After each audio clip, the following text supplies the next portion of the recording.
ठीक है, इधर ध्यान दो भाई। इसमें सबसे पहले टॉपिक है फ्लक्स। देखो ध्यान से समझ लो, फाई, ठीक है, phi is equal to B dot A, phi is equal to B dot A, ठीक है।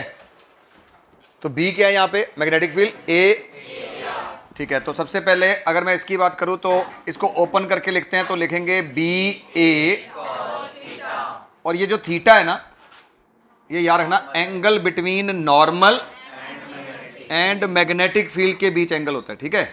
पहले डिटेल में करवा रखा है, थोड़ा फास्ट चलाऊंगा इसमें, ठीक है। तो ये फॉर्मूला हो गया बी ए कॉस थीटा। इसमें ध्यान क्या रखना, देखो ये हो गया आपका बी, अब ये कोई एरिया पड़ा है। अब इसको लिखने का तरीका क्या है, क्वेश्चन में क्या देखते हैं कि लिखा होगा वहां पे प्लेन पैरेलल टू बी, ये क्या है, प्लेन है पैरेलल टू बी है, पैरेलल ही है। या फिर ऐसे लिख सकते हैं प्लेन परपेंडिकुलर टू बी,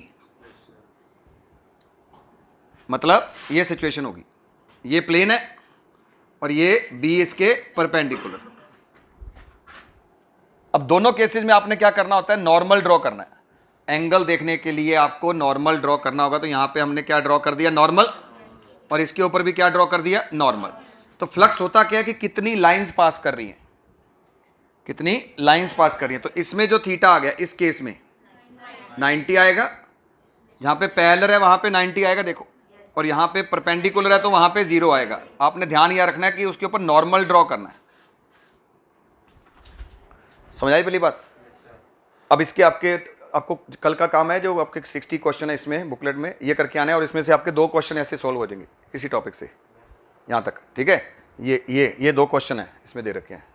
ध्यान ये रखना कि पैरेलल है कि परपेंडिकुलर है, आपने नॉर्मल देखना, ठीक है। थर्ड क्वेश्चन में क्या देखो, कैसे क्वेश्चन पूछ सकते हैं इसमें। एक क्वेश्चन और, अगर उन्होंने कहा है plane is making an angle 30 degree with the magnetic field, ये हो गया 30 डिग्री, प्लेन इसके साथ 30 डिग्री एंगल बना रहा है। आपने एंगल देखना है तो नॉर्मल आप यहां पे बनाओगे फिर, और ये एंगल कितना होगा, 60 डिग्री। तो इस केस में थीटा कितना हो जाएगा, 60 डिग्री। बोलो समझ आ गया ये भी। yes, 3 क्वेश्चन, मतलब 3 हो जाएंगे क्वेश्चन। चलें आगे चलें। अच्छा, उसके बाद देखो, अब इसके जो यूनिट्स हैं, फ्लक्स के जो यूनिट्स हैं वो होते हैं tesla metre square, tesla metre square, या फिर और क्या लिख सकते हो भाई, वेबर्स। और 1 weber is equal to 10 raise to power 8 maxwell. और ये स्केलर क्वांटिटी है, इधर ध्यान इधर रखो, लिखा हुआ है सारा स्केलर क्वांटिटी है, ठीक है। और it can be positive, negative and 0। ये पॉजिटिव भी हो सकता है, नेगेटिव भी हो सकता है और 0 भी हो सकता है। ये भी क्लियर हो गया यहां तक। अच्छा, और इसमें इंपॉर्टेंट देखो, आपको फ्लक्स फाइंड करनी है, ठीक है, किसी भी पर्टिकुलर सरफेस में। जैसे कि इसके क्वेश्चन देख लो यहां तक। मान लो आपको ये कहा जाए कि X axis, Y axis, Z axis, ये एक्स और ये वाई और ये जेड। मान लो आपको बी दे रखा है कुछ भी, ठीक है, 2i + 3j + 4k। ये क्या दे रखा है, बी, क्योंकि वेक्टर का है, वेक्टर है तो वेक्टर फॉर्म में दे रखा है। और उन्होंने ये कहा है कि area held in Y Z plane, area कहां पे पड़ा है, उन्होंने कहा है कि 10 मीटर स्क्वायर एरिया पड़ा है वाई जेड प्लेन में। तो अगर मैं ये कहूं कि फ्लक्स फाइंड करो, तो फ्लक्स कैसे फाइंड करोगे, बोलो भी, बी डॉट ए। तो बी तो आपको दे रखा है 2i + 3j + 4k, ओके है ना। अब इसके ऊपर आपने फिर क्या ड्रॉ करना है, नॉर्मल। मतलब ये मत भूल जाना, बस नॉर्मल ड्रॉ करना है। और नॉर्मल जो है ना, ये एरिया हो गया आपका, तो 10i कैप हो गया। क्या हो गया ये, 10i कैप हो जाएगा। अब तो दोनों का डॉट प्रोडक्ट करोगे तो 10 × 2 तो ये 20 आ जाएगा। 20 क्या, वेबर, ओके भी, समझ आ गया क्वेश्चन ये। अच्छा, उसके बाद इसका जो डायमेंशन फॉर्मूला है वो देख लो, एक डायमेंशन रह गया था। डायमेंशन फॉर्मूला कैसे फाइंड करोगे, देखो phi is equal to B A है ना, थीटा तो डायमेंशन लेस होता है, तो इसको आप लिख सकते हो क्यू वी, ठीक है भाई, क्योंकि ये बी की वैल्यू होती है, याद रखो हमने पिछले चैप्टर में पढ़ा Q V B sine theta, और बी का इसमें से निकालोगे तो डायमेंशन फॉर्मूला निकल जाएगा भाई। और यहां पे इंपॉर्टेंट क्या है, देखो फोर्स का डायमेंशन क्या है, M L T minus two divided by A T, velocity का एल टी माइनस वन, और ये आपके पास क्या आ गया, फाइव आ गया। और बड़ी इंपॉर्टेंट बात कि इसका जो एरिया का भी रहेगा एल स्क्वायर हो गया, और ये डायमेंशन फॉर्मूला किसके इक्वल होता है, एच बाई ई के भी होता है। प्लैंक्स कांस्टेंट बाय चार्ज करके देखोगे तो सेम डायमेंशन बनेगा। और ये क्वेश्चन कॉम्पिटिटिव एग्जाम में पूछा गया, flux has the same dimension, H by E has the same dimension as flux, ऐसे। क्लियर? अच्छा, अब इसमें से थोड़ा सा और टिपिकल सा क्वेश्चन अगर आप बात करें, देखो जैसे कि अगर आपको ये कहा जाए कि कोई वायर है, इसमें से आई करंट फ्लो कर रहा है, इधर इधर ध्यान इधर रखो, मैं बता दूंगा वहां पे कैसे हो रहा है। और यहां पे क्या हो रहा है, एक एरिया पड़ा है, और यहां से लेकर ये है ए और ये है बी। अब देखो इसमें अभी जो क्वेश्चन किए हैं और इसमें क्या फर्क है, देखो इसमें आपको बी की वैल्यू फिक्स दे रखी है, बी की वैल्यू फिक्स है, इसमें जो है ना बी वेरी कर रहा है। समर कैसे वेरी कर रहा है, ये इनफाइनाइट वायर है, इसमें से करंट जा रहा है, तो इसके ऊपर जो मैग्नेटिक फील्ड है वो वेरी कर रहा है, यहां पे कुछ और, यहां पे कुछ और, यहां पे कुछ और, यहां पे कुछ और, ऐसे क्यों? आपको पता है कि इस वायर का यहाँ पे मैग्नेटिक फील्ड ज्यादा स्ट्रांग होगा, यहाँ पे वीक वीक और वीक और वीक और वीक, तो इसका मतलब मैग्नेटिक फील्ड इज वेरिंग। तो यहाँ पे हमने क्या किया, छोटा सा पोर्शन कट आउट कर लिया, करवा रखा है कॉपी पे देख लेना। और ये छोटा सा पोर्शन हमने क्या मान लिया, dx। ये कब मानना होता है, ये चीजें कब अप्लाई होती है, जब वेरी करता हो। अब देखो अब आपने क्या करना है, इसकी जो लेंथ दे रखी है वो l दे रखी है, ठीक है, मतलब बेसिक टॉपिक अभी फ्लक्स चल रहा है, इसी से रिलेटेड आपको क्वेश्चन करवा रहा हूं, ठीक है, समझ आ रहा है ना मेरी बात? अच्छा, मतलब ऐसे क्वेश्चन ये पूछ सकते हैं, इसमें से ऐसे क्वेश्चन आ सकते हैं या ऐसे क्वेश्चन आ सकते हैं, ठीक है। अब देखो सबसे पहले हमें ऐसे क्वेश्चन में करना क्या है, फाई जो है ना बी डॉट डी एस। अब बी जो इसका होगा अंदर की ओर होगा, करंट ऐसे जा रहा है तो इनवर्ड होगा ना मैग्नेटिक फील्ड। अब ये बताओ इस वायर की वजह से इस स्ट्रिप के ऊपर बी कितना है, mu naught I divided by 2 pi x. ये होता है इनफाइनाइट वायर का फॉर्मूला, मैग्नेटिक फील्ड में थर्ड चैप्टर में पढ़ा था, ठीक है, mu naught I divided by 2 pi x. और यहां पे जो इसका एरिया है ना वो कितना है, एल इंटू डी एक्स। ये कहां से आया अभी, एल इंटू डी एक्स। उसके बाद यहां पे कुछ नहीं, देखो अब इनके बीच का जो एंगल है ना, इसका जो मैग्नेटिक फील्ड है वो अंदर की ओर है, नॉर्मल भी अंदर ड्रॉ कर दो। नॉर्मल आप कहीं भी ड्रॉ कर सकते हो, इसके ऊपर नॉर्मल ये भी हो सकता है, नॉर्मल ये भी हो सकता है। ये वायर है, अगर मान लो ये वायर है, ठीक है, मान लो ये थंब वायर है, ठीक है, मान लो इसमें से करंट जा रहा है तो अंदर की ओर होगा मैग्नेटिक फील्ड, नॉर्मल भी अंदर की ओर, तो एंगल बिटवीन देम इज 0। तो ये क्या आ गया, लिमिट ए से लेकर नहीं ए प्लस बी तक, ए से लेकर ए प्लस बी तक। तो यहां पे क्या आएगा बताओ भाई, अब आगे क्या लिखेंगे, mu naught I divided by 2 pi L, बाहर आ गया, अंदर क्या आ गया, D X upon X, limit A से ए प्लस बी। क्लियर? उसके बाद आपने इसकी इंटीग्रेशन ही करनी है, mu naught I divided by 2 pi L natural log X आ जाएगा, एक्स की जगह पे ऊपर क्या पुट करोगे, पहले ए प्लस बी डिवाइडेड बाय ए, ये आपका आंसर आएगा इसका। तो एक तो ये इस टाइप के क्वेश्चन हो गए, बोलो क्लियर है? अच्छा, अब उसके बाद देखो सारा इसमें लिखा हुआ है, जो करवा रहा हूं सारा इस नोट्स में दे रखा है आपको, ठीक है।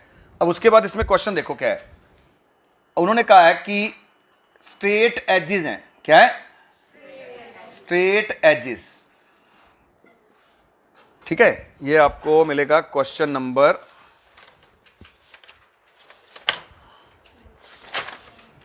ये क्वेश्चन दे रखा है इधर, लूप अ लूप, ये वाला, ये सारा हो गया इधर वाला पोर्शन।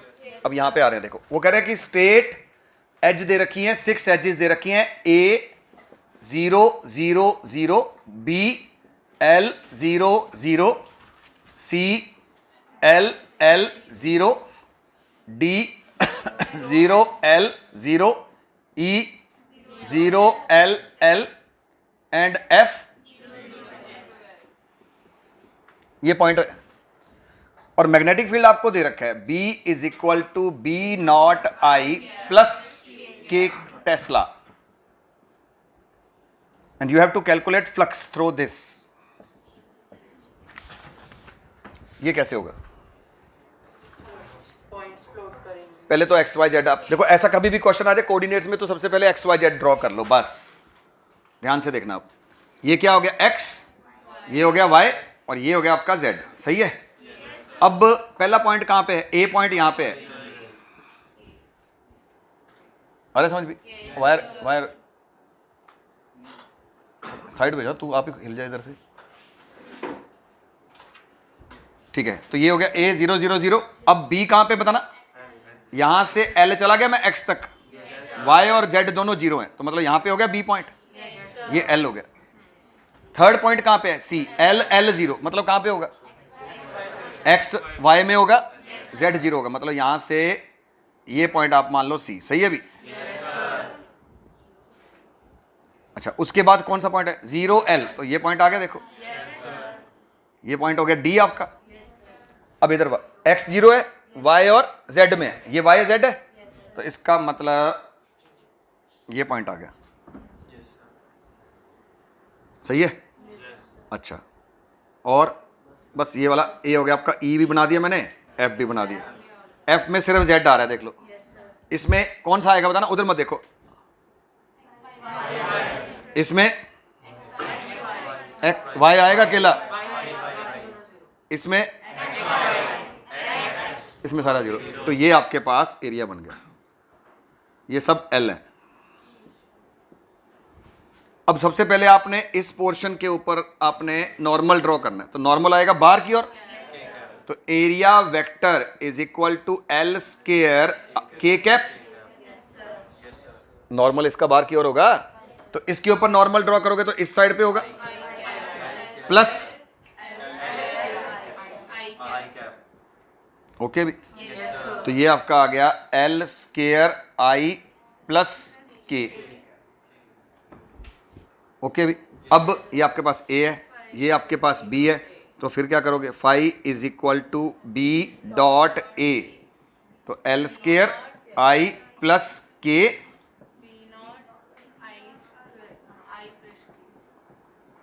तो इसको सोल्व करोगे तो क्या आ जाएगा? बी एल स्क्वायर, आई और आई करेंगे तो 1 1,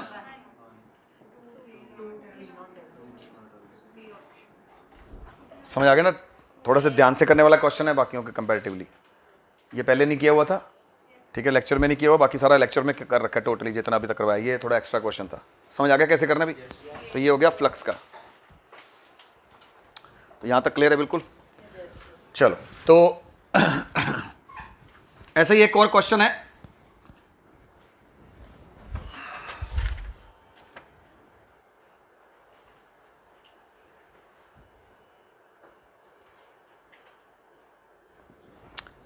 circular disc of radius, circular disc है कोई, ध्यान से देखो भी, सर्कुलर डिस्क है जिसका रेडियस आपको दे रखा है 0.2, is placed uniform magnetic field, magnetic field में पड़ी है, in such a way that its axis making an angle 60 degree. इसका जो एक्सिस है, ये एक्सिस ऑफ रोटेशन होता है ना यहाँ पे डिस्क का, ये देखो बाहर की ओर आ रहा है, मेकिंग एन एंगल 60 डिग्री। थोड़ा मैं साइड पे बना देता हूं, इसको ऐसे करके बना देता हूं, ये इसका एक्सिस है, बी के साथ ये 60 डिग्री एंगल बना रहा है, और बी की वैल्यू आपको दे रखी है कितनी? 1/पाई टेस्ला, एक ही बात होगी, ये दे रखा है। और ये कितना दे रखा है? एरिया, एरिया नहीं दे रखा, पाई आर स्क्वायर दे रखा है, मतलब रेडियस दे रखा है, तो रेडियस कितना दे रखा है? ये दे रखा है भी। अब अगर मैं इसके ऊपर नॉर्मल ड्रॉ करूं तो नॉर्मल यही बनेगा जो एक्सिस पे होता है, अरे नॉर्मल यही बनेगा ना। बस हो गया क्वेश्चन। एंगल कितना लेके चलोगे? 60। एंगल पुट कर देना, बस हो गया क्वेश्चन। समझ आ गया ना कैसे क्वेश्चन है?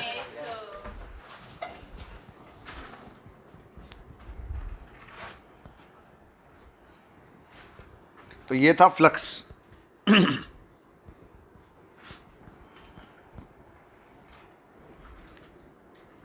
अब नेक्स्ट देखो फेराडेज लॉ, सबसे इंपॉर्टेंट।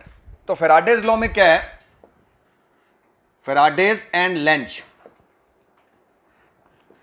मान लो आपके पास एक मैग्नेट है, ठीक है, इधर इसका नॉर्थ है और यहां पे एक कॉइल है।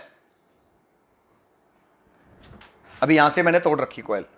अब जब इसको इसके नजदीक लेके जाते हैं तो क्या हो रहा है, देखो पहली बात तो इसके अराउंड लाइंस होती हैं, these are the magnetic field lines. अब जैसे इसको नजदीक करोगे तो क्या होगा, फ्लक्स चेंज हो रही है। दूर है तो लाइंस कम फॉल कर रही हैं, थोड़ा नजदीक आ गया तो लाइंस और ज्यादा फॉल करेंगी। तो इसका मतलब क्या हो रहा है, there is a change in flux. तो इसके अंदर जो इलेक्ट्रॉन्स प्रेजेंट है ना, इनके ऊपर क्या लगेगी, फोर्स, जिसकी वजह से ये एक पर्टिकुलर डायरेक्शन में चले जाएंगे। मान लो इधर नेगेटिव आ गया, इधर पॉजिटिव, जैसे भी। तो जैसे इधर जाएंगे ना, ठीक है, तो इनके अंदर एक करंट सेटअप होगा, ईएमएफ, सॉरी क्या सेटअप होगा पहले, ईएमएफ। और करंट, करंट कब होगा, जब इसको ज्वाइन करेंगे। समझ तो मेरी बात, मतलब अगर मैं ये कहूं कि ये कोई बैटरी है ठीक है, ये कोई बैटरी है, ये पॉजिटिव टर्मिनल है, ये नेगेटिव, तो क्या इसमें करंट है, नहीं। करंट तो तभी होगा ना जब यहां पे बल्ब लगाएंगे और इस सर्किट को पूरा करेंगे। इसका मतलब पहले तो ईएमएफ है, पहले क्या है, ईएमएफ। करंट तभी होगा जब ये सर्किट कंप्लीट होगा। समझ आई मेरी बात। तो इसमें चलो मैंने कनेक्ट कर दिया, तो जैसे इसको नजदीक लेके जाएंगे तो इसमें करंट फ्लो करेगा। तो हम कौन सी एनर्जी अप्लाई कर रहे हैं, मैग्नेटिक, मैकेनिकल वर्क कर रहे हैं, जिससे क्या हो रहा है, इलेक्ट्रिकल। तो एक बात याद रखना, ये मैकेनिकल से इलेक्ट्रिकल एनर्जी की बात हो रही है, मैकेनिकल टू इलेक्ट्रिकल, पहला पॉइंट, ठीक है। तो इसमें law of conservation of energy obey कर रहा है। समझ आ रहा है, पता लग रहा है। हाँ, अब देखो इसके अंदर जो ईएमएफ सेटअप होगा वो इस हिसाब से होगा, लेंज कह रहे हैं कि इस हिसाब से होगा कि मान लो अगर ये आपके पास, ये क्या है, कॉइल, और ये नॉर्थ है, मैग्नेट का क्या है, ब्लैक जो हो गया, नॉर्थ हो गया। इसको नजदीक लेके जाएंगे ना, तो इसके अंदर जो करंट सेटअप होगा वो इस हिसाब से होगा कि इसको नजदीक आने से रोकेगा, और अगर ये दूर जा रहा है तो इसको दूर जाने से रोकेगा। अब नॉर्थ इसके नजदीक जा रहा है, मान लो ये नॉर्थ इसके नजदीक जा रहा है, तो इधर भी नॉर्थ पोल बन जाएगा। नॉर्थ मतलब एंटी क्लॉक, मैंने बताया था, एन टी से एन याद रखना, पहले ही बोल रहा है, एन टी मतलब एन, नॉर्थ, तो इसमें एन बनेगा, एन मतलब एंटी क्लॉकवाइज। अगर नॉर्थ इसके, ये नॉर्थ है इसका, ये नॉर्थ इससे दूर जा रहा है, तो यहां पे क्लॉकवाइज। अब बताओ इधर कौन सा पोल, यहां पे कौन सा, नॉर्थ साउथ, नॉर्थ साउथ। तो क्या हो रहा है, अपोजिट द कॉज, मतलब जैसे नॉर्थ इसके नजदीक जा रहा है तो यहां पे इसने नॉर्थ बना दिया, और नॉर्थ नजदीक जाने से रोकेगा तो मतलब रिपल्शन होगी। तो ये नेगेटिव साइन यहां पे क्या इंडिकेट करेगा, जैसे मैं लिखूंगा E is equal to minus d∅/dt। अरे समझ भी, तो यहां पे माइनस का मतलब ही यही है कि इट अपोजिट द कॉज। यहां पे फाई क्या है, फ्लक्स, फ्लक्स चेंज हो रही है कि नहीं हो रही, क्योंकि जब इसके नजदीक जाएगा तो ज्यादा लाइंस फॉल करेंगी, जब इससे दूर जाएगा, मतलब यहां पे जो सिचुएशन है ना, इसको मैं ऐसे लिख सकता हूं, इस इक्वेशन को आप ऐसे लिख सकते हैं। यहां पे जो फ्लक्स है वो कितनी है, φ1। मान लो थोड़ा नजदीक चला गया तो फ्लक्स कितनी होगी, तो क्या इसमें चेंज आया, कुछ टाइम लगा होगा। तो ये फॉर्मूला भी आप इसमें लिख सकते हैं। और यहां से इंपॉर्टेंट बात क्या समझने वाली, देखो यहां से एक इंपॉर्टेंट पॉइंट ये है कि अगर मैं यहां से फाई को लिखूं तो फाई, d∅ लिखूं तो d∅ किसके इक्वल आता है, edt, नेगेटिव नेगेटिव। तो इसमें से आपको ये भी पता लग गया कि फ्लक्स के ये भी यूनिट होते हैं, पर सेकंड नहीं, वोल्ट सेकंड, पर सेकंड थोड़ी होगा, वोल्ट सेकंड, वोल्टेज के वी हो गए और इसके। अच्छा क्लियर है यहां तक। तो ये ईएमएफ है, ये क्या है, ईएमएफ निकला अभी। और एक बात याद रखना, ईएमएफ, अगर मैं ये कहूं कि अगर ये वायर का रेजिस्टेंस 2 ओम है, अब इसके अंदर क्या सेटअप हो गया, ईएमएफ। अगर मैं ये 3 ओम कर दूं तो ईएमएफ के ऊपर क्या चेंज आएगा, कोई चेंज नहीं आएगा।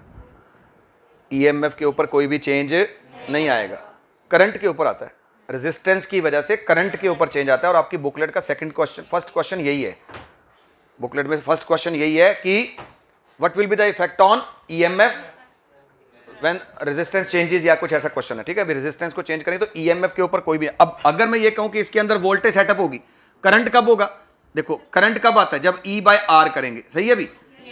तो ये क्या आ गया, d∅/dt 1/R, तो ये आपका I बनता है। तो I depend upon R, EMF does not depends upon R। EMF जो है वो आर के ऊपर डिपेंड नहीं करता, कौन डिपेंड करता है, ये पॉइंट याद रखना। क्लियर हो गया यहां तक। अच्छा, अब इसके एक तो ये समझ आ गया, माइनस का मतलब समझ आ गया। अब इसमें बेसिकली जो क्वेश्चन पूछे जाते हैं ये पूछे जाते हैं, जैसे कि अगर आपको ये कहा जाए यहां से सिंपल सा क्वेश्चन उठा रहा हूं जो आपकी बुकलेट का ही क्वेश्चन है, 2t² + 2t + 1। सिंपल, वो कह रहे हैं कि अगर टाइम 2 सेकंड है तो ये बताओ कि इस टाइम पे कितना ईएमएफ है। तो पहले तो क्या करेंगे, d∅/dt, तो ये आ गया 4t + 2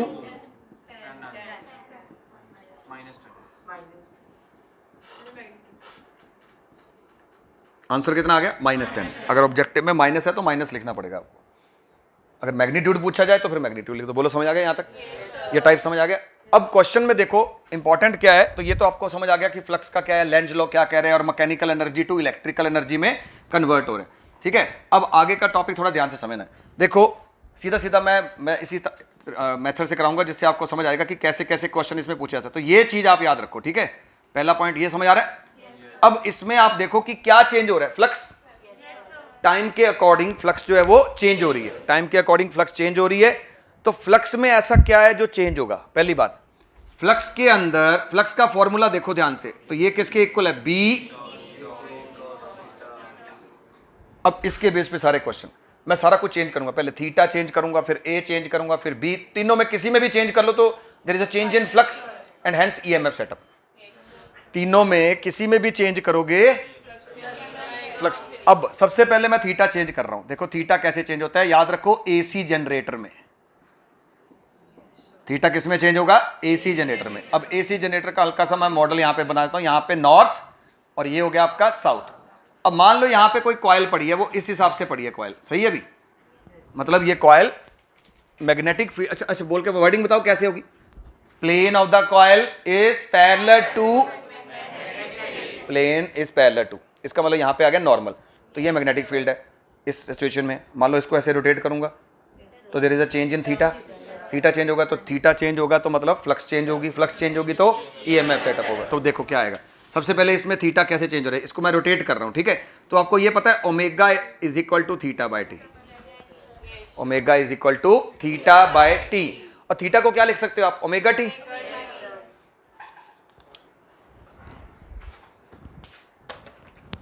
तो थीटा को मैंने क्या लिख दिया, ओमेगा टी। तो यहां पे आ गया theta which is equal to omega t. अब ये थीटा यहां पे पुट करता हूं मैं, ठीक है। तो ये क्या आएगा बताओ, phi is equal to B A cos omega t. अब मैंने क्या किया, इसकी डिफरेंशिएशन। एक बात याद रखो, इसमें फाई का जो ग्राफ बन रहा है वो किसका बन रहा है, कॉस का ग्राफ बन रहा है। तो इसका मतलब आप इसका अगर ग्राफ बनाना आ जाए तो इसका ग्राफ बना सकते हो ना। यहां पे क्या है टाइम और यहां पे क्या है फ्लक्स, तो इसका जो कॉस का ग्राफ ये बनेगा, सही है भी, कॉस का ग्राफ बन रहा है इसमें। अब बताओ क्या करें, ये समझ आ गया ना, theta is equal to omega t. चलो तो यहां पे मैं वैल्यू पुट कर रहा हूं। अब इसको अपन क्या कर रहे हैं, डिफरेंशिएट। तो d phi upon d t is equal to B A, cos की डिफरेंशिएशन होती है minus sine omega T into omega. अगर मैं यहां पे नेगेटिव लगा दूं, यहां पे नेगेटिव, तो ये आपका ईएमएफ बन जाएगा। तो ईएमएफ किसके इक्वल आ गया, देखो B A sine omega T into omega. EMF में ग्राफ किसका आ रहा है, साइन का, ये याद रखना, ठीक है। और इंपॉर्टेंट क्या है, देखो अगर नंबर ऑफ टर्न्स n है तो यहां पे क्या कर दोगे, n से मल्टीप्लाई, तो इससे ईएमएफ सेटअप हो गया। तो पहला पॉइंट आपको क्लियर है कि अगर थीटा चेंज करने से क्या चेंज हो रहा है, फ्लक्स चेंज हो रही है और ईएमएफ सेटअप हो रहा है। पहला पॉइंट क्लियर। दूसरा पॉइंट है एरिया चेंज करना है। दूसरा पॉइंट, अब एरिया चेंज कैसे होगा, एरिया चेंज ऐसे होता है, देखो सबसे पहले मान के चलो आपके पास एक ये है स्क्वायर और ये मैं यहां पे लगा देता हूं क्रॉस। क्रॉस का मतलब यहां पे मैग्नेटिक फील्ड है, मैग्नेटिक फील्ड है इनवर्ड। और सडनली मैंने इसको एक सर्कुलर में चेंज कर दिया जिसका रेडियस आर बना दिया। ये ए है, एज इसकी ए है, अब इसका, तो इसमें क्या फ्लक्स में चेंज आया, चेक करते हैं। सबसे पहले इसी का बनाया ये, पहले तो इसका एरिया देखो ध्यान से, ए स्क्वायर ये हो गया फाई 1, एरिया हो गया इंटू बी, बी अंदर की ओर है, इसमें भी अंदर की ओर है, इसमें तो कोई फर्क ही नहीं है। इसका मतलब ए स्क्वायर इंटू बी हो गया पहला इसका। ध्यान से समझ लो, समझ आ रहा है सारा।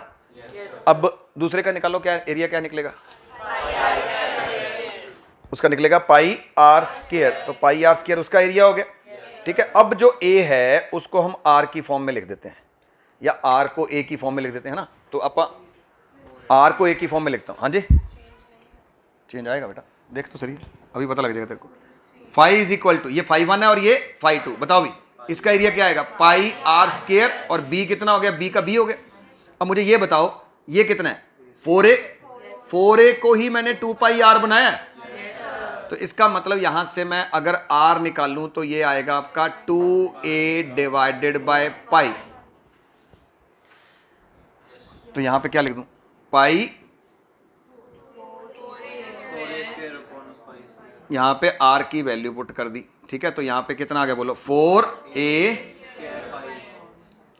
Square by pi into B. अब देख लो आपको पता लग गया, ये फाई 2 है, ये फाई 1, और फॉर्मूला क्या है बोलो भी, phi 2 minus phi 1 upon t negative, और यहां पे क्या आ गया ई, वैल्यू पुट कर देना आप, तो क्या आ जाएगा देखो, बी ए स्क्वायर तो कॉमन आ गया भी, बी ए स्क्वायर दोनों में कॉमन आ गया, अंदर क्या आ गया 4 बाय पाई अपॉन टी, और ये नेगेटिव, और ये आपका ईएमएफ है। तो एरिया ऐसे चेंज होता है भी। और क्या चेंज कर सकते हो, एरिया के भी अंदर चलते हैं, एरिया के भी अंदर क्या होता है, रेडियस, अगर सर्कुलर है तो क्या है, ऐसे भी तो लिख सकते हैं इसको। जिस तरीके से करवा रहा हूं इस तरीके से आपको एक तो याद रहेंगे कि इसके कैसे कैसे क्वेश्चन बन रहे हैं। अब मान लो इसका रेडियस, मान लो ये क्वेश्चन है अब आपके पास ये है, और इसका रेडियस चेंज हो रहा है, श्रिंक हो रहा है, मान लो कोई डिस्क है या कुछ भी है तो श्रिंक हो रही है, तो उसका रेडियस चेंज हो रहा है, ठीक है। तो अब इसको फिर डिफरेंशिएट कर देता हूं, क्या आएगा बताओ, d phi upon d t. वो कह रहे हैं कि टाइम के अकॉर्डिंग रेडियस में चेंज आ रहा है, टाइम के अकॉर्डिंग, तो यहां पे क्या लिखेंगे बोलो, पाई बी, तो ये आ गया आपका cos 0 की वैल्यू 1, ठीक है, तो अंदर की ओर है मैग्नेटिक फील्ड, नॉर्मल भी अंदर की ओर हो गया, तो यहां पे क्या आएगा 2r dr बाय dt। मैंने ये बोला ना रेडियस टाइम के अकॉर्डिंग चेंज हो रहा है, मतलब आपको वहां पे dr बाय dt दे रखा है, ठीक है, तो यहां पे नेगेटिव, यहां पे नेगेटिव, तो ये आ गया आपका ईएमएफ। तो अब ये question as it is question आपकी बुकलेट में क्वेश्चन है, उन्होंने यहां पे रेडियस दे रखा है, और उन्होंने ये dr बाय dt की वैल्यू भी दे रखी है, ठीक है, बी भी दे रखा है, पुट ही करना है, पुट तभी करोगे ना जब आपको ये लॉजिक क्लियर होगा। तो उन्होंने कहा रेडियस टाइम के अकॉर्डिंग चेंज हो रहा है, तो समझ आ रहा है टाइप इसके कैसे बन रहे हैं। अब आ रहा है आपका बी, तो बी कैसे चेंज होगा, तो बी कैसे भी चेंज हो सकता है, मान लो पहले वीक था, अब स्ट्रॉन्ग कर दिया मैग्नेटिक फील्ड, ठीक है, तो मान लो बी ऐसे चेंज हो रहा है,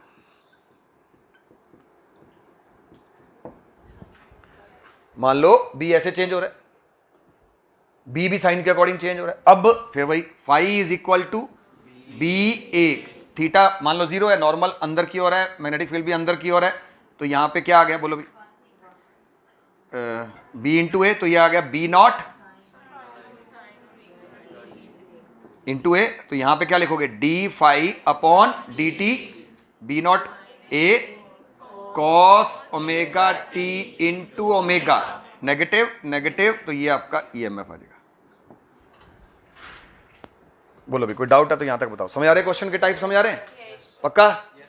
तो ये फ्लक्स का है, फ्लक्स में क्या क्या चेंज होता है सारा बता, थीटा कैसे चेंज होगा, एरिया में एरिया कैसे चेंज होगा, या फिर एरिया के अंदर आर कैसे चेंज होगा, और बी कैसे चेंज होगा। ओके चले आगे। अच्छा उसके बाद देखो, अगर मैं ये कहूं कि सपोज करो आपके पास एक वायर है, ये वायर है, एक रॉड है, ठीक है, और इसको मैग्नेटिक फील्ड के अंदर रखा हुआ है, इसको हमने मैग्नेटिक फील्ड के अंदर रख दिया, और इसको मैं मूव कर रहा हूं ऐसे करके, इसको मूव कर रहे हैं, तो इसके अंदर जो इलेक्ट्रॉन है वो सारे मूव कर रहे हैं, इसके अंदर जो इलेक्ट्रॉन है वो सारे मूव कर रहे हैं। अरे अगर रॉड को ऐसे बस में बैठे हो तो बस जा रही है, तो आप भी तो जा रहे हो साथ, इसका मतलब अगर सारे इलेक्ट्रॉन ऐसे जा रहे हैं मान लो, ठीक है। अब इसके अंदर जो इलेक्ट्रॉन्स हैं दे आर मूविंग, और आपको याद होगा मैंने करवाया था कि when the charge particle moves in magnetic field then force acting on it, तो क्या लगती है इनके ऊपर फोर्स लगती है, ठीक है। तो इनके ऊपर अब इस वायर के अंदर एक करंट सेटअप होगा, क्योंकि सारे इलेक्ट्रॉन मान लो इधर चले गए, सारे इलेक्ट्रॉन ऐसे चले गए, ठीक है, या ऊपर चले गए जैसे भी है, तो इसके अंदर क्या सेटअप होगा, करंट। अभी देखते हैं कि डायरेक्शन ऑफ द करंट क्या होगी। तो इसके अंदर ये होता है मोशनल ईएमएफ, क्या बोलते हैं इसको, मतलब अगर कोई रॉड भी पड़ी है ना, अगर मैग्नेटिक फील्ड के अंदर कोई रॉड भी मूव कर रही है, पहले तो हम क्या बोलते हैं, फ्लक्स चेंज होगी, तो ये होगा। अब ये क्या कह रहे हैं कि when rod moves in the magnetic field, अगर ये रॉड है और ये मैग्नेटिक फील्ड के अंदर मूव करे तो इसके अंदर भी क्या सेटअप होगा, ईएमएफ। वो उसकी डायरेक्शन क्या होगी करंट की, पहले तो करंट की डायरेक्शन देखते हैं। करंट तो तभी बनेगा ना जब इसको कनेक्ट कर देंगे। फिलहाल ईएमएफ की बात करें तो इसमें जो ईएमएफ सेटअप होगा या करंट सेटअप होगा, अगर मैं कनेक्ट कर रहा हूं तो पहले तो याद रखो, इसके लिए रूल याद रखो, राइट हैंड रूल। बी अंदर को, ये वेलोसिटी है, करंट नीचे को, नहीं समझ आया, ये होगी वेलोसिटी, करंट नीचे को, ये इंड्यूस करंट है। बी कैसे है, बी अंदर, ये नीचे, करंट ऐसे। बोलो क्लियर हो गया। तो इसके अंदर करंट अगर ऐसे आ रहा है तो इसका मतलब इलेक्ट्रॉन कैसे जा रहे हैं, ऊपर। तो अगर इलेक्ट्रॉन ऊपर जा रहे हैं तो यहां पे नेगेटिव नेगेटिव नेगेटिव इकट्ठे हो जाएंगे यहां पे। तो क्या मैं इसको ऐसे रिप्रेजेंट कर सकता हूं, इसका मतलब ऊपर नेगेटिव नीचे पॉजिटिव, इसका मतलब it behaves like a voltage. ये बैटरी बन गई, एक ईएमएफ सेटअप हो गया। इतनी बात समझ आ रही है। तो it behaves like a battery, ये बैटरी की तरह बिहेव करेगा। अब अगर मैं ये कहूं कि आपके पास ये सिस्टम है,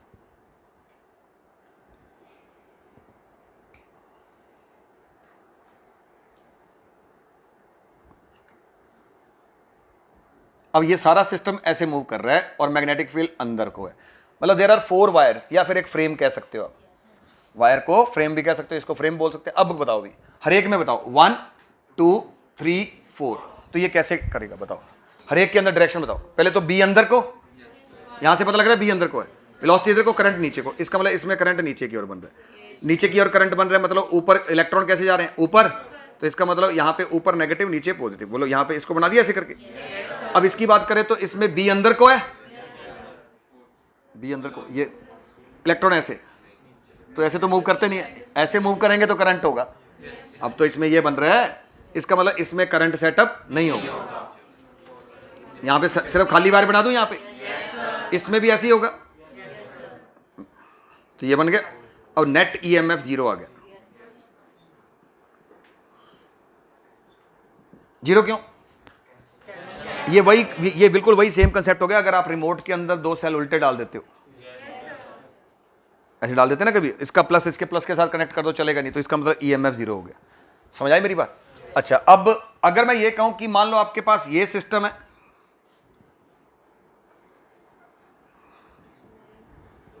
इसमें आएगा ही नहीं, इसमें भी नहीं आएगा, इसमें आएगा, इसमें नीचे की ओर आएगा करंट, है ना। तो इसको मैं ऐसे बना दूं,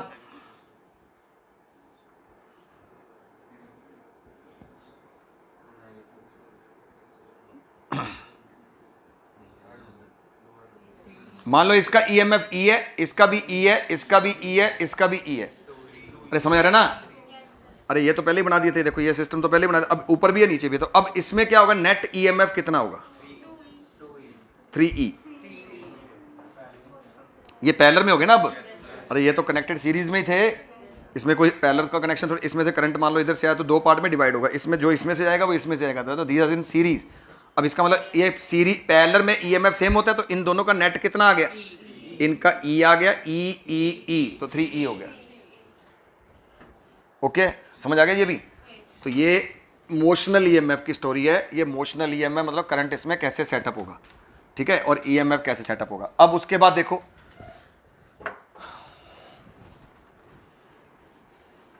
मान लो आपके पास एक रेक्टेंगुलर फ्रेम है, ये रेक्टेंगुलर फ्रेम है। इतना तो आपको बात समझ आ गई है कि ये मैग्नेटिक फील्ड है अंदर को, ठीक है, अंदर को मैग्नेटिक फील्ड है। अब मान लो ये जो लेंथ है ना वो L है, और इसको आप मान लो X, मैग्नेटिक फील्ड इनवर्ड है, और ये मैं इस ये मूवेबल है, इसको मैं V वेलोसिटी से इधर लेके जा रहा हूं। तो इस टाइम पहले तो ये बताओ कि क्या इसके अंदर ईएमएफ सेटअप होगा, बताया मैंने अभी।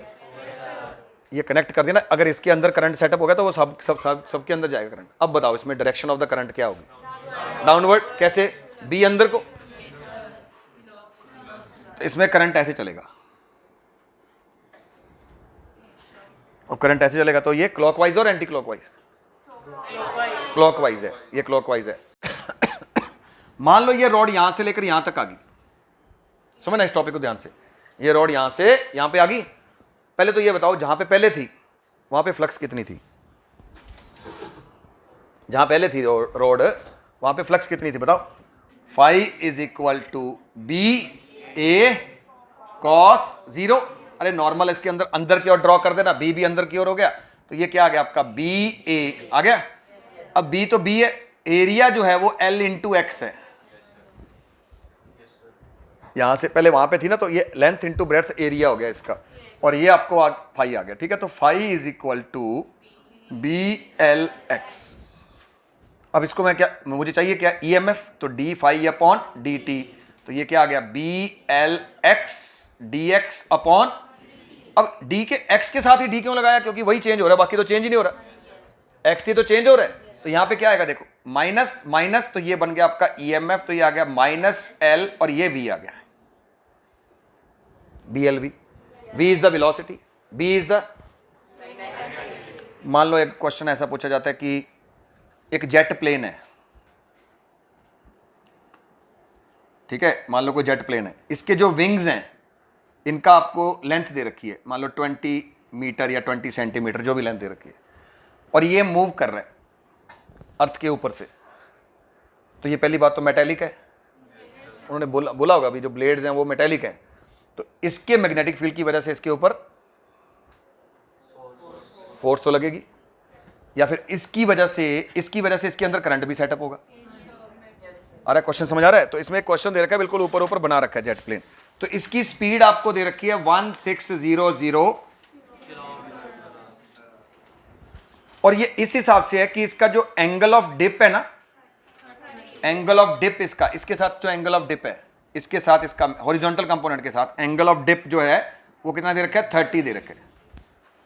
और आपको जो भी कैलकुलेट करना होता है, मतलब अगर मान लो मैं ये कहूं कि ये एंगल ऑफ डिप हो गया ना, हॉरिजॉन्टल के साथ जितना एंगल बनता है वही है ना, तो आपने ये देखना है कि हॉरिजॉन्टल के साथ इसका जो मैग्नेटिक फील्ड दे रखा है ना, वो दे रखा है आपको 5 × 10⁻⁻⁻।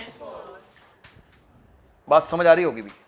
अब आपको कैलकुलेट क्या करना है, इन विंग्स के अंदर कितना ईएमएफ डेवलप होगा। तो आपको पता है बी का, यहां पे बी नहीं लिखेंगे, बी कॉस,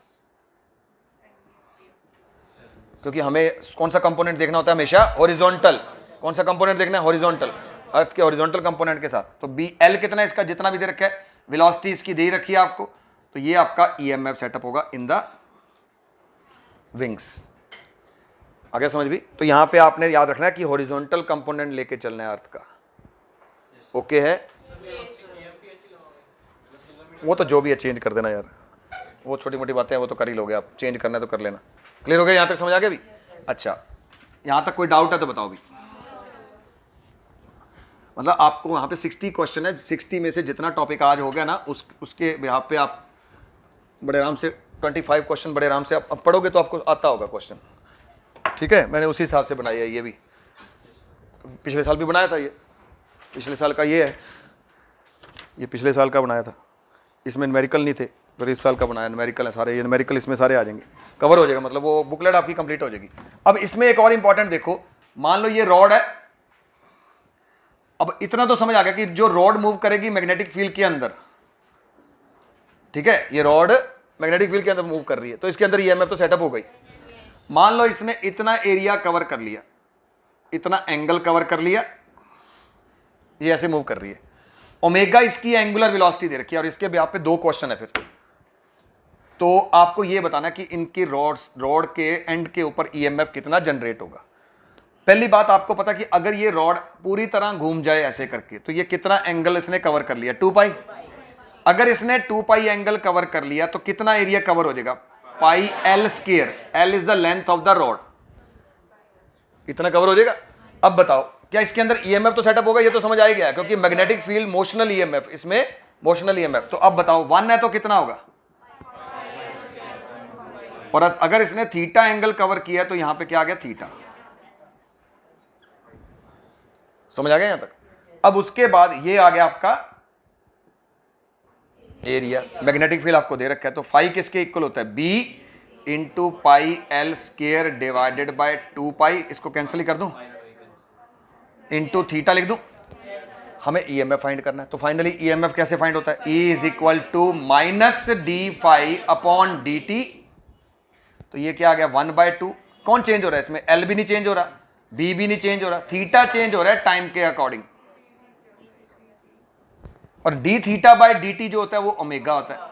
तो इसका मतलब E किसके इक्वल आ गया? -1/2 B L square omega. 2-3 question हो जाएंगे इससे। अगर मैग्नीट्यूड की बात करें तो यहाँ पे प्लस लेके चलना। आया समझ आ रहा है? कुछ आने लगे समझ?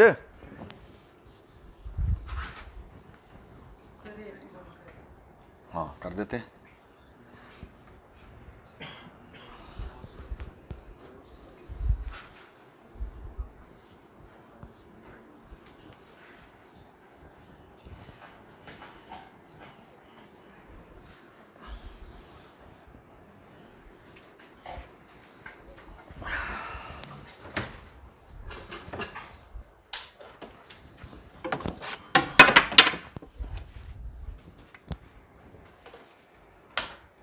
रिमोट भी है पर मजा नहीं आता।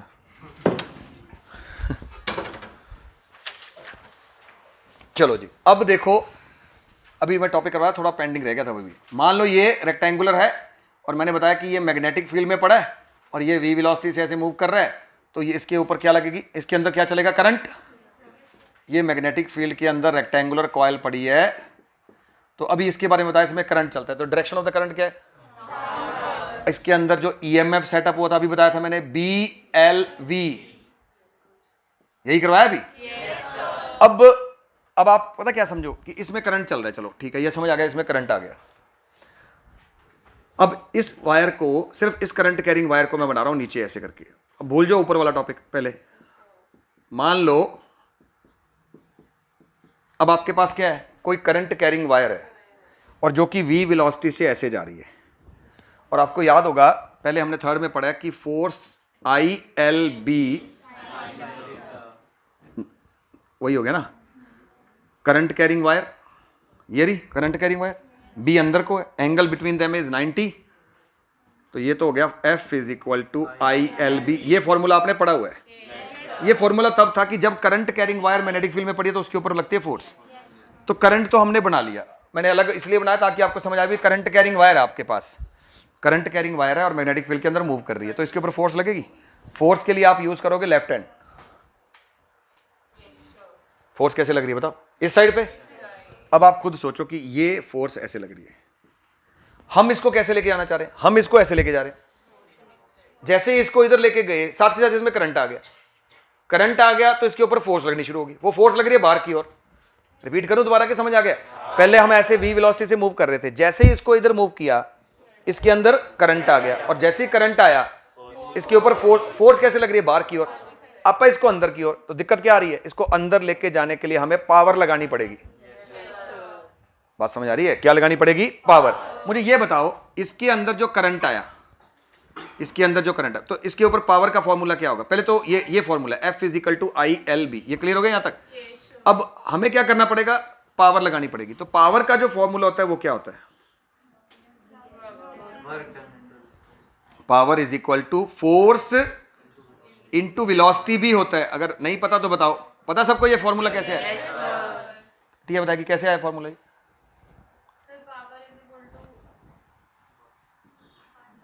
Work upon time. Work is equal to, अगर समझ गए? अच्छा, इसके अंदर क्या सेटअप हुआ है? EMF। अभी EMF है। करंट की बात करें तो इस वायर का रेजिस्टेंस कितना है? R। तो ये आपका I आ गया। ये I, ये वाला I है। तो यहां से आप क्या करोगे? पहले तो यहां से आप फाइंड करो I की वैल्यू। I कितना आ गया बताना? I तो है ही है। ये I इसमें पुट करता हूं मैं। I की वैल्यू इसमें पुट करो और इसमें ये F इसमें पुट करो। बताओ क्या आ गया? बोलो भी। B square I upon I तो पुट कर दिया, V अपॉन R। ये फॉर्मूला किसका आया? Into V। तो ये क्या आ गया? B स्क्वायर L, और ये आ गया आपका पावर का formula. B square L square V square upon R. मतलब अगर कोई रेक्टेंगुलर है तो इधर मूव करेंगे तो इसके ऊपर फोर्स बाहर की ओर लगेगी, जिसकी वजह से हमें फोर्स उसको अंदर को पुश करने के लिए पावर लगानी पड़ेगी, और पावर का फॉर्मूला है B square L square omega V square upon R. समझा कुछ? पक्का? तो इससे पहले जो हमने रॉड वाला फॉर्मूला किया था उसका ईएमएफ कितना है? 1/2 बी एल स्क्वायर ओमेगा। ठीक है, अब इसके बेस पे एक क्वेश्चन है, देखो ध्यान से। अ डिस्क ऑफ 0.1 रेडियस, ये क्या दे रखा है आपको? रेडियस दे रखा है।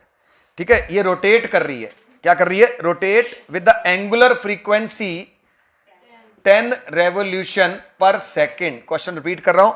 अ डिस्क ऑफ 0.1, बिल्कुल लास्ट में, बिल्कुल लास्ट कॉलम देखो। A disc of 0.1 is rotating with the frequency 10 revolution per second in normal magnetic field, जिसकी स्ट्रेंथ आपको दे रखी है। अब अगर आपको फॉर्मूला आता है फिर ही कर सकते हो। ठीक है, अब आपको ये चीजें दे रखी हैं, आपको फाइंड करना है ईएमएफ। तो क्या आएगा? देखो, हाफ बी दे रखे है 0.1। अब एल क्या? एक तरह से रेडियस। एल यहां पे भी रेडियस ही था, रॉड का रॉड की लेंथ थी एल, जो रेडियस बन गया था सर्कल कवर करेगा जब। तो कितना आ गया बोलो भी? 0.1 का होल स्क्वायर। अब ओमेगा यहां पे क्या लिखेंगे? देखो, ओमेगा होता है 2 पाई अपॉन टी, मतलब विच इज इक्वल टू,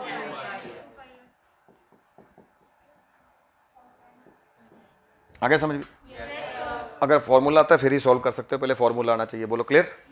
समझ आ गया यहां तक? कोई दिक्कत परेशानी है तो बताओ भी।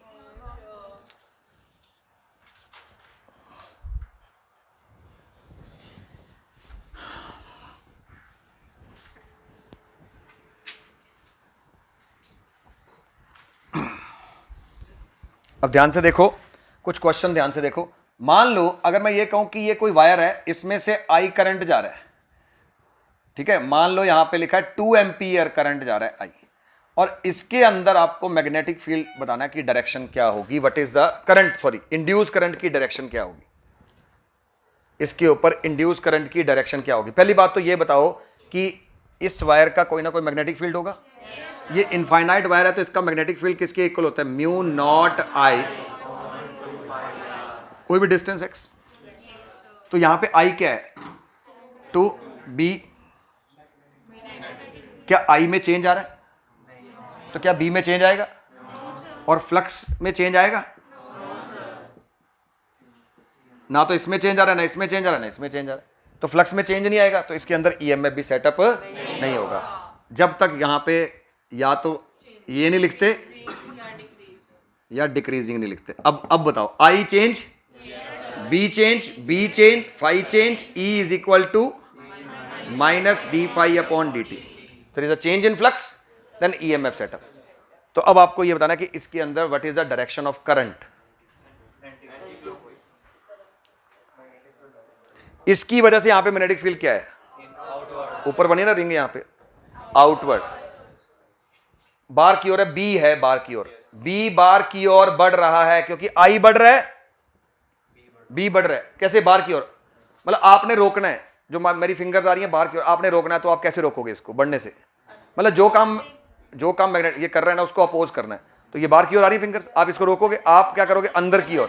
तो ये भी क्या करेगी? अंदर की ओर अपना मैग्नेटिक फील्ड बनाएगा, क्योंकि इसका फील्ड बाहर की ओर बढ़ रहा है। तो ये इसका फील्ड को कम करने के लिए अपोज करता है लेंज लॉ के अकॉर्डिंग, ये अपना फील्ड अंदर की ओर बनाएगा। तो अंदर की ओर कैसे बनेगा? जब ये करंट क्या होगा? क्लॉकवाइज। समझ आया कुछ? अच्छा, अब बताओ, अगर मैं ये कहूं कि मान लो नीचे पड़ी है कोई वायर और यहां पे करंट क्या हो रहा है? आई जो है वो इंक्रीज हो रहा है। अब ये देखो, ये बढ़ रहा है, ऐसे बढ़ रहा है, मतलब ऐसे बढ़ रहा है, अंदर की ओर बढ़ रहा है। तो इसको अंदर की ओर बढ़ने से रोकेगा तो बाहर की ओर खींचेगा। आपने देखना है कि फिंगर देखो, पहले फिंगर बाहर आ रही थी, आपने बाहर आने से रोका। अब ये फिंगर्स कैसे आ रही है? अंदर। तो आपने अंदर जाने से रोकना है, तो आप बाहर की ओर खींचोगे, तो इसका जो मैग्नेटिक फील्ड बनेगा वो बाहर की ओर बनेगा। तो बाहर की ओर बनेगा तो एंटी क्लॉकवाइज डायरेक्शन आ जाएगी। आया समझ? अब अगर ये क्वेश्चन ऐसे क्लियर हो गया ना क्वेश्चन ये। अब मान लो आपको ये कहा जाए कि एक ये रिंग है और यहां पे ऊपर से एक मैग्नेट नीचे गिर रही है, तो what will be the effect on the effective weight? इसके वेट के ऊपर क्या असर होगा? पहले तो देखो, ये रिंग है, ये रिंग है, ये मैग्नेट नीचे आ रही है, नॉर्थ नजदीक आ रहा है, ये ब्लैक नॉर्थ समझ लो, यहां पे एन बन जाएगा।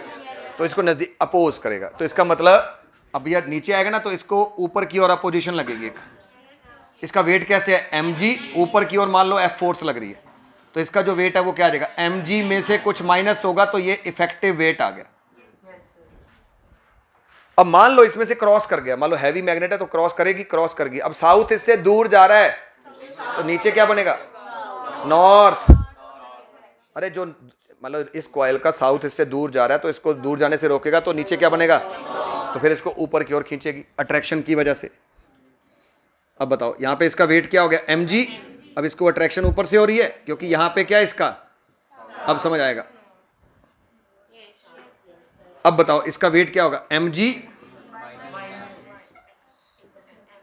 तो दोनों केसेस में क्या होगा, इफेक्टिव वेट या इफेक्टिव ग्रेविटी डिक्रीज। दोनों के केसेस में इफेक्टिव वेट या इफेक्टिव ग्रेविटी क्या होगी, डिक्रीज होगी। आ रहा है, समझ आ गया यहां तक। अच्छा, उसके बाद देखो, अगर मान लो ये कोई मैग्नेटिक फील्ड है,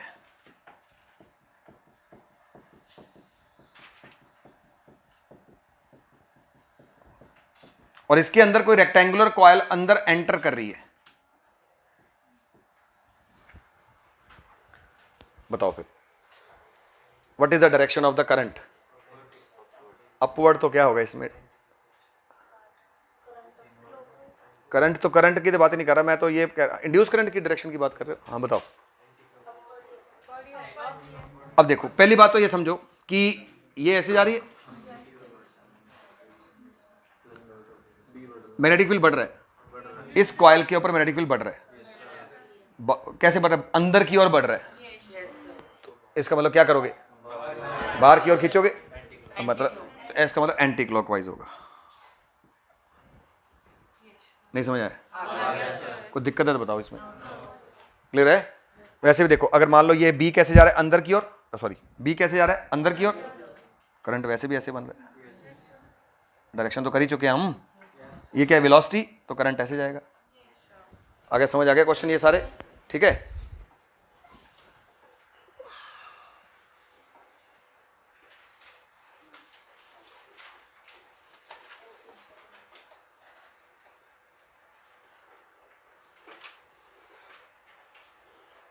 बताओ कोई दिक्कत है तो बताओ यहां तक।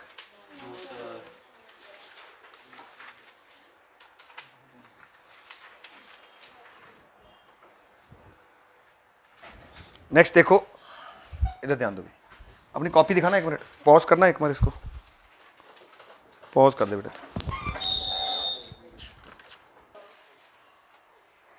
तो नेक्स्ट देखो, एक क्वेश्चन और देख लो। मान लो ये मैग्नेट है, इधर साउथ इधर नॉर्थ, और ये क्या है, एक सोलेनॉइड है। अब ये इसके अंदर एंटर कर रहा है, अलोंग द एक्सिस जा रहा है, तो आपको इसका ग्राफ ड्रॉ करना है भी इसके अंदर जो ईएमएफ सेटअप होगा उसका टाइम के साथ ग्राफ क्या होगा, ई का टी के साथ ग्राफ क्या होगा। पहले तो फ्लक्स बढ़ रही है, उसके बाद कांस्टेंट है, अंदर तो कांस्टेंट ही रहेगा। अंदर मैग्नेटिक फील्ड कितना होता है सोलेनॉइड के, B = μ0 Ni, तो वो तो कांस्टेंट ही चलता है, और उसके बाद कम हो रही है, तो इसका ग्राफ याद रखना,